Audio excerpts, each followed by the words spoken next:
এই যে মাপতেছেন, এই যে কত এমএম পাস করছেন ভাই? এখানে 10 এমএম 12 এমএম হয়ে গেছে ভাই আপনার অলিং এর বাড়ি। অলিং এর বাড়ি সর্বোচ্চ 10 এমএম, 8 এমএম হলো পারফেক্ট বাড়ি। আমার কথা বুঝতে পারছেন? কত এমএম? 10 mm। 10 এমএম, সর্বোচ্চ 10 এমএম এর সাইড পাস হবে। আপনি সাইড পাস কমসে কম 12 এমএম হয়ে গেছে। আপনাদের থিওরি ক্লাসে আমরা বলি না তাই 12 এমএম কেন বাড়ি নিচ্ছেন ভাই? এই জয়েন্টটা কিন্তু ফেটে যেতে পারে। আপনি যখন এই যে জয়েন্টটা মারতেছেন, এই জয়েন্টটা আপনার 12 এমএম হয়ে গেলে ওয়েল্ডিংটা যত ছড়াবেন ততই আপনার ওই জয়েন্টটা ফাটার সম্ভব থাকে। আর যত আপনি লেয়ারটা ছোট করে দেবেন ততই আপনার ওই জয়েন্টটা হার্ডিতে হবে।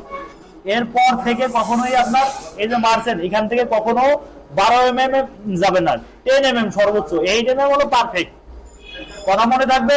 ছোট ছোট লেয়ার করে বেশি লেয়ার। হ্যাঁ, ছোট ছোট লেয়ার করে বেশি লেয়ার নেবেন। ঠিক আছে? এরকম ভুল আর দ্বিতীয়বার হবে না। হবে না।